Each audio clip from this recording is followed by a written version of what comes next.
commissione consigliare a Palazzo Ferrofini, la commissione bilancio del Consiglio regionale del Veneto, alla riduzione dei vitalizi dei consiglieri regionali. Un via libera che è arrivato con il consenso di tutti.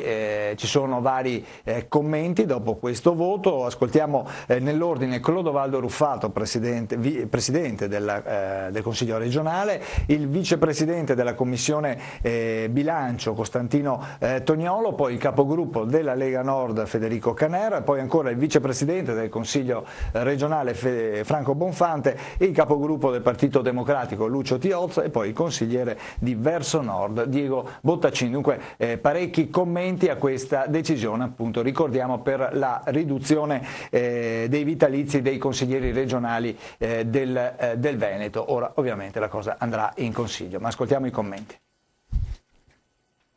Posso esprimere la soddisfazione perché non ci sono stati problemi ed è stato licenziato all'unanimità dalla Commissione. È già all'ordine del giorno in Consiglio, sicché martedì 16 tra i primi punti verrà trattato anche la riduzione questa piccola riduzione per quanto riguarda i vitalizi, questo prelievo di corresponsabilità, come lo diciamo. Assieme a quello della riduzione dei vitalizi c'è quello dell'applicazione del contributivo per il Consiglio regionale dalla 10ª legislatura. Ci abbiamo lavorato con impegno, il risultato mi sembra buono.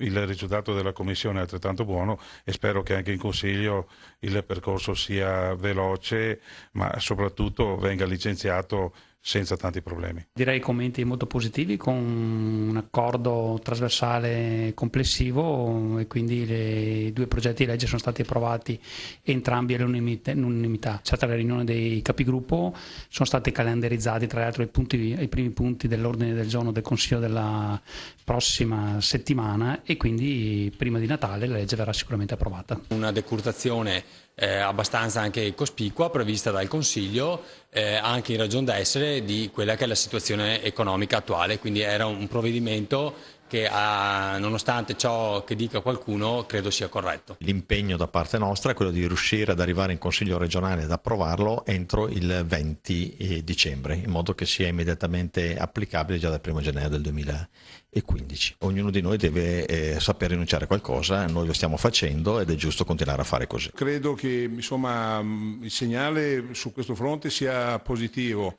Naturalmente bisogna lavorare anche sulla riorganizzazione della macchina regionale, del Consiglio, della sua organizzazione, a partire per esempio dalla riduzione delle commissioni, ridurre altri eventuali costi superflui che sicuramente ci sono. Non so se ci saranno le condizioni in questa legislatura di portare in porto questo tipo di iniziative. Credo che sarà un lavoro che soprattutto la campagna elettorale e poi chi verrà eletto nella prossima legislatura dovrà mettere sicuramente in campo. Passato l'unanimità mi pare molto positivo, indipendentemente dalle richieste, intimidazioni e osservazioni che venivano dagli ex consiglieri regionali. Ridurre i costi della politica significa far questo, per dare un esempio positivo, significa però anche fare molto altro. I costi veri della politica sono nelle municipalizzate, sono nell'eccesso di spesa pubblica che c'è in una serie enorme di servizi, sono insomma anche in molti altri aspetti su cui è necessario e urgente.